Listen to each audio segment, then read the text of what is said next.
Okay, how to draw Lewis structures. We're going to follow these steps, but before we begin, let's do a little background. Lewis structures are involved when we are talking about molecular compounds, the ones involved with the non-metal elements. So let's take the simplest. Let's go to hydrogen. Now, if we're going to make a molecule out of hydrogen, the simplest molecule would be a diatomic hydrogen. And we want to give an argument for why hydrogen wants to be diatomic, that it could actually do that so that it could be like helium. Helium's in the noble gases.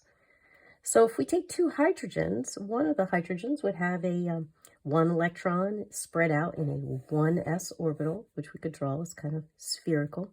And the other hydrogen would be spread out in another 1s orbital. So we want a little bit of a story for why these two separate hydrogens would want to move close together and stick and become a molecule.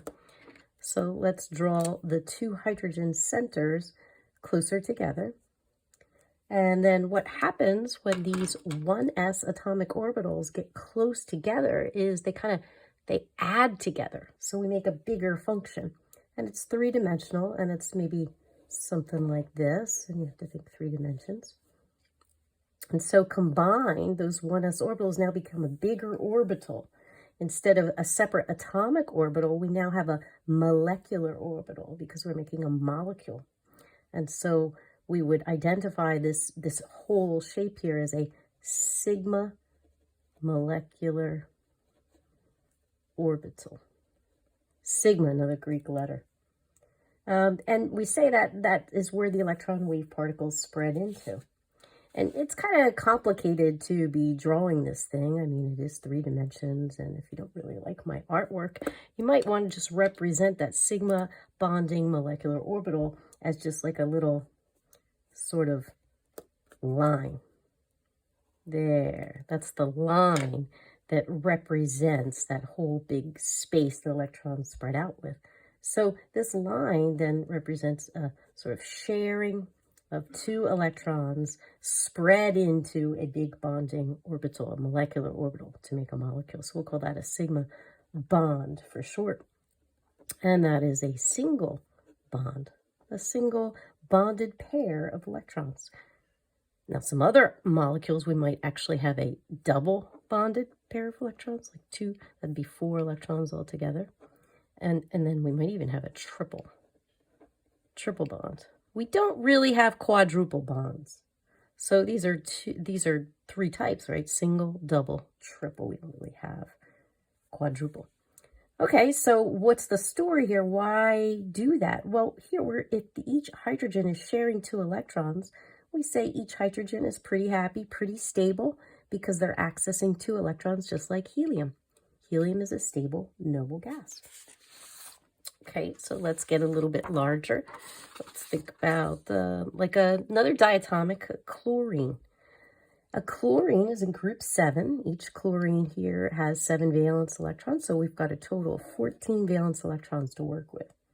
Well, if they're going to share 2 electrons, and we want to represent 14 on this little diagram, and we want each chlorine to have access to 8 electrons, an octet, to be stable like neon, then we got to represent the rest of the electrons as sort of unshared. We could represent them as dots. 2, 4, 6, 8. This chlorine is pretty happy. How about the other chlorine? Let's make him happy. So we have 2, 4, 6, 8. It's like this line here is kind of a shared pair of electrons. So there's only 1 bond, a single bond. Then we have these extra dots that allows each chlorine to access 8 like neon. And in the process, they stick together because, after all, they are sharing 2 electrons. So we've got our shared pair of electrons. And then these dots here, instead of arrows, we're using dots to represent unshared electrons. Or another word for that would be like a lone pair or a non-bonded electrons. So that is a Lewis structure diagram minus the red circles. Let's try that for water. Each hydrogen here is contributing 1 valence electron to the molecular structure. The oxygen, group 6, contributing 6. So we've got a total of 8 valence electrons to work with. Okay, so let's go with oxygen in the center. We got these 2 hydrogens. How about like putting them on either side? Now my hydrogens are happy now because they're accessing 2 electrons like helium. But I want oxygen to be happy and access 8 valence electrons like neon. That's stable. So I have 8 to work with. I've represented 2, 4. So now I need some dots. There. My oxygen is accessing 2, 4, 6, 8 electrons. And each hydrogen is accessing 2. And on the whole diagram here, I'm representing 2, 4, 6, 8. 8 valence electrons. Let's try this molecule. Okay, first thing, let's figure out hydrogen is contributing 1 valence. Oxygen, group 6. Chlorine, group 7. So that's a total of 14 valence electrons to put on a diagram. Now chlorine just like 1 bond over here, just like the hydrogen. So I'm basically going to draw this structure, but I'm going to put a chlorine on the end. There, that's like the layout. Now we need some dots. We know oxygen really is going to want to access 8. The chlorine also wants to access 8, so I'm going to let him access 8. There you go. Be happy, chlorine. But my total diagram, I can only represent 14 electrons. So let's see. So I got 2, 4, 6, 8, 10, 12, 14. Okay, good. 14 electrons. And everybody's happy, right? So this chlorine, he's pretty happy. He's got 8 electrons just like he had up here. So that is a Lewis structure. Good. So we need some more practice. Let's try something with nitrogen in it now. Nitrogen. So nitrogen's group 5 valence, and 3 from the 3 hydrogens. We got 8. So I got a nitrogen. These 3 hydrogens, how about we branch them off like this? There, each hydrogen's happy, and we've represented 2, 4, 6 around the nitrogen, so I got to give him 2 dots. Total is 8, 2, 4, 6, 8. Yep, very happy. That's a Lewis structure. Now let's try the ammonium ion. So it's like ammonia, but we got a 4th hydrogen, and then we have a +1 charge. So nitrogen contributes 5 valence. Each of those hydrogens contribute 4, but this +1 charge means we lose an electron, and we have 8 valence electrons again. Okay, so let's put nitrogen. So I'm like this structure. I'm going to put the hydrogens. But look at this. We got another hydrogen, so I'm going to put him up here. Nitrogen's kind of happy. 2, 4, 6, 8. It's got an octet of electrons. Pretty happy. Each hydrogen's happy. So this is a good Lewis structure. I've represented only 8 electrons total. But because it's an ion, we generally try to write brackets around ions and put the charge, the total charge of that whole ion outside the brackets. Let's try methane. Carbon, group 4, and we've got 4 hydrogens. So we have 8 valence electrons again to work with, this whole row. Let's put carbon in the middle. Let's put it as a center atom, and let's put these hydrogens out on the ends. They're like terminal out on the ends. Let's see, do we represent 8? 2, 4, 6, 8. Yep. Is carbon happy? 2, 4, 6, 8. Yep. Is hydrogen? Yep. There you go. Lewis structure. Okay, let's try carbon dioxide. Carbon contributes 4. Each of these oxygens contributes 6 valence electrons to give us a total of 16 valence electrons. Carbon with the 4. It's going to want to access 4 more. So look like it did here. 2, 4, 6, 8. It's got 4 bonds. We'll put carbon in the middle. The oxygens, they each contributing 6. They kind of want 2 more bonds. So I'm going to put 2 oxygens spread out from the carbon. All right, now I've got this sort of base structure here, this skeletal structure. And now I'm going to put some dots. Why the dots? 2, 4, 6, 8, because I want oxygen to be happy. Do the same thing on the other side. Now we want carbon to be happy. There. So this carbon is accessing 2, 4, 6, 8. The oxygens each 8. Everybody's happy, but I can work with 16 electrons. Let's see. 1, 2, 3, 4, 5, 6, 7, 8, 9, 10 pairs. That's 20 electrons. Too many. Ouch.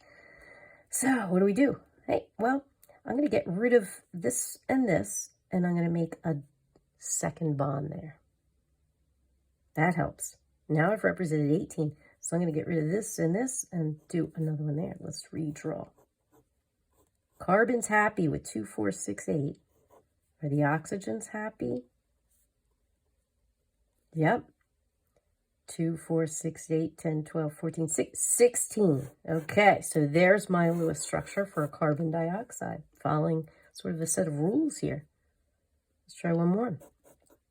How about this one? I've got some hydrogen, carbon, nitrogen, all these nonmetals in the upper right-hand portion of the periodic table. So each hydrogen has 3 carbons contributing 4, group 4, nitrogen, group 5. So we have 12 valence electrons total. Okay, I kind of like carbon in the middle. So I'm going to put carbon, and I got 3 hydrogens, good. And then I get my nitrogen, all right? Carbon's happy, hydrogens are happy. How about that nitrogen? He's only accessing 2. So let's give him some dots to access 8 total. Now let's count them all up. 1, 2, 3, 4, 5, 6, 7 pairs. That's 14 electrons. Uh-oh, I only have 12. Kind of like this situation. I'm going to have like a double bond or something. So if I want to erase this and put a double bond, oh, carbon's got too many. I'm going to have to get rid of that. How about that? Yeah, carbon doesn't have to hog all the hydrogens. So we've got carbon now with 2 singles and a double to the nitrogen. There, let's count them. 12 electrons. 2, 4, 6, 8, 10, 12. Ah, there. That's a good Lewis structure. My nitrogen, is it accessing 8? 2, 4, 6, 8. Yes, it's accessing all those electrons. That's 8 around the nitrogen. How about the carbon? Is he accessing 2, 4, 6, 8? Yes, the carbon is accessing 8. There, everybody's happy. Great. So what we've been doing is, let's see my other paper here. We've been following the rules on your paper. There's your paper. So we've been following these steps. We counted up the total number of valence electrons for a molecule. Decide on a central atom. That's the next step. So it says see notes below. So I'm going to give you some notes based on what we just did. Let's talk about carbon. Carbon's pretty important. It's part of so many of our molecules. So carbon, group 4, 4 valence electrons, means it needs 4 bonds. You want carbon to have 4 bonds. So many bonds means carbon really wants to be a central atom. He doesn't want to be out on the end. So some of the ways we saw carbon have those 4 bonds was to have 4 single bonds. We also saw carbon with 2 double bonds. We saw carbon with 2 singles and a double. That's a total of 4 bonds. And carbon can also be a single and a triple. That's interesting. So that's a good to keep in mind about carbon, very important. How about nitrogen?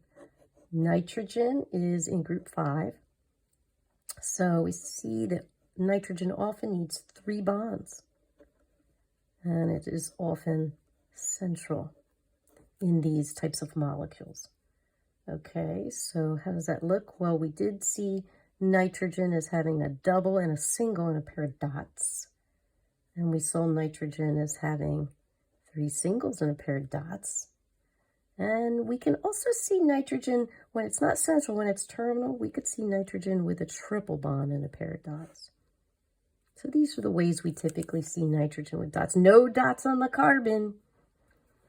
Okay, let's try oxygen. Oxygen, group 6, often 2 bonds. An oxygen with so few bonds, it's often terminal, but it could be central. Here's a terminal oxygen. And this would be a central oxygen. Okay, last thing, the hydrogen and halogens. Hydrogen, just one valence. It just wants one bond. It's terminal. Always. You always see hydrogen this way.